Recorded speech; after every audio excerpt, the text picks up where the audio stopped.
5 individuals from the announced team for the ACC Network that'll be here tomorrow doing those 3 shows. So I want to give everybody an opportunity to speak to him. First time in here.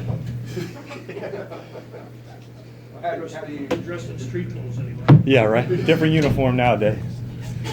been doing this a little bit now? How are you adjusting? How do you like it? Yeah, I'm a crafty veteran now. I've loved it. Sorry, I just ran down the street to get here on time. I've really loved it. I've loved the experience working with the ACC Network. It's been incredible how inviting and welcoming everybody's been and how helpful everybody's trying to be. One of the first guys I got to meet up there was Seth Greenberg. And so Coach Greenberg was at Virginia Tech. He recruited me out of Roanoke, Virginia back in the day. And one of the first stories he says is, "You got me fired." And I looked at him and I was like, what? And he said when he was coaching at Virginia Tech that I was a recruit that he should have gone after. And he actually went for a teammate of mine, Ben Boggs, who's a great guy. But Coach joked with me a little bit. He was so welcoming. He helped with some of the rapport because my first interactions with Coach Boeheim and Leonard Hamilton, some of the, I guess, more surly coaches in this league, some of the guys you got to break down a little bit, right? He was fantastic helping me kind of get through those walls. So just little stuff like that, it's been an incredible opportunity. I heard you after the Louisville game or during the whole post-game thing. What's your opinion about what has gone on the last couple of weeks, and were you acted like you were pretty surprised at their performance? I don't know how you couldn't be surprised. Right before the Georgia Tech game, I think everybody, especially around here, was all in with this team. And it's just been the landscape of college basketball this year to have extreme highs and extreme lows. And this has definitely been a low week. I think, when you look at Louisville as a body of work through the whole season, they have beaten great teams. And I think even the great teams in this league this year have had slumps. Duke loses to Clemson and Stephen F. Austin, for crying out loud. Florida State loses their first game to Pittsburgh. Louisville's no different. And, I do think this is a great basketball team, but at the same time, we're a play away or a shot away from things being either a lot worse or a lot better. And some teams haven't been as lucky. You look at UNC, and, they might be the most unlucky team I've ever seen. But Louisville is, an over-the-back call at Pittsburgh away from losing that game. They played a really close game in South Bend against Notre Dame. And they have been in close games where the ball's kind of bounced their way. I think they're really good, but I think they got to have everybody playing well together in order for them to be great. And I also think, when I look at when their best game was this year, it was at Duke. I don't think very many people will argue that, right? Pace of play. Michigan, I think, is an inflated win a little bit. They come out from Atlantis after all those emotional games, have to travel back here. It was a pretty incredible environment, I think, but I think they played best at Duke. Pace of play numbers better than they've been the entire season. And I think that when Coach Mack looks back, he's going to say these guys probably need to let loose a little bit on offense and try and get up and down. I think it's more situational changes versus like personnel and trying to move people in and out. When you were playing here, did you ever have a stretch of games that you guys lost where you maybe felt like these guys probably feel now? No, we were really, really good when I was. Now, of course we did. Of course we did. We lost 3 straight, and we felt all the stuff that these guys are feeling now. I would love to have Russ Smith sitting next to me because he was our All-American, and he was the guy, people looked at like, what the heck is going on? I think if we can remember, I think it was 6 years ago last week, the Notre Dame 5 overtime loss. Everybody looked at Russ Smith like, what is wrong with this guy, right? Teams go through that. Great players go through that. This week, Jordan Nwora averaged 3 points a game. For the rest of the season before that, he averaged 19 and a half or whatever it was. I think every great team goes through slumps like this. We were number 1 in the country for, a week, Kenny? 2 weeks maybe when I was playing? A week, and then Could have been a couple days. We lost 3. And we lost 3 straight games. I think this happens. Championship team. Right?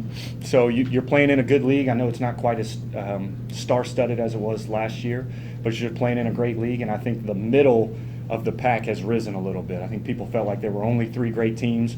I think there are 3 great teams, and then there's a big chunk of good teams. Luke, Eric was talking earlier in the year about the difficulty of being on set or and taking your Louisville cap off and talking about the other teams, how difficult is that, and how, you know, how have you kind of gotten through that? It's definitely hard. You know, having played here and been a part of some really good times at the University of Louisville, I want to see them do well. I've really tried, and LaFonso Ellis is the guy. They really counseled me here, and what a fantastic guy. He's obviously a Notre Dame guy and was very, very successful there. And he told me, I think your job when you play at a school is to just call it like you see it. So for their 10-game win streak and through much of this season, I felt like Louisville was a pretty good basketball team. Early on, I thought the questions were in the backcourt. For the 10-game winning streak, I thought they were answered. You know, Fresh and Darius playing pretty well, DJ coming off the bench, Ryan McMahon being a spark, and it seemed like all those guys, in terms of rotation, had big games. They had impactful moments. You know, Darius hits 5 in a row, Ryan McMahon hits 7 threes off the bench, whatever it is. Sam Williamson had a couple big games. My job is to call it like I see it with Louisville. They have not looked like a championship caliber team in the last week. You don't want to put all that on Jordan's shoulders, but you know he's got to be the man. And when things are going rough, he's got to step up and be the man. And this last week, they've really struggled. Are you one of those people who think, not really put you on the spot, you one of those people who think that David Johnson should be in the starting lineup right from the get-go? How are you going to ask me that? You know, as a former sixth man, I feel very good about bringing a scoring punch off the bench. You know, I think Dante DiVincenzo is another great example. Villanova was able to win a national championship because of his spark off the bench. I don't think there's anything wrong with bringing a spark off the bench. And I think when you look at the second rotation, including Malik Williams, those guys can pack a punch. Now, you got to make them more impactful and you got to keep them engaged, which I think is the tough part, especially because there's such a priority placed on starting. And if you can get through that, if these guys just buy into winning games, no matter if you start or not, you're going to be more successful, not only individually, but as a team. They are going to be much, much better. David Johnson played 25 minutes, averaged 25 minutes over the last 2 games. He played 17 minutes against UVA, which was one of their best performances. To weather the storm against UVA, when you're scoring 40 points, when they're scoring 40 points and you got to get 50, okay. When Virginia basketball scores 73 points and you find a way to win, that's big-time basketball. When we're looking at the schedule right now, they've got these 2 home games. You know, you get kind of the stock answer from the player, but you looking at it somewhat objectively, how big are these games for Louisville? Huge games. You definitely want to see Jordan kind of take a step in the right direction after 2 rough ones, but you're playing now with what do we have, 5 games left? You're playing now to work on your seeds, not only for the ACC tournament but the NCAA tournament. This portion of your season is about over, and you got to be playing your best basketball going into postseason play. I think it's really important for them to get off on the right foot, winning your home games. This is a Rick Pitino thing, but I think it follows all major teams. You got to take care of business at home and try and steal as many games as you can on the road, especially against the top teams. But you have to first and foremost handle business at home. Syracuse is a good basketball team too. This is going to be a battle. I really think they should have beat Florida State. Buddy Boeheim goes over in that game. If he puts a couple points up, they probably win. Louisville's had some success against Syracuse, but I don't know. That's been over years and years, I guess. All right, thanks, man. Thank you Thanks, very much. everyone, appreciate it. Thanks. Thank you. Good to see you again. Good to see you. See everybody.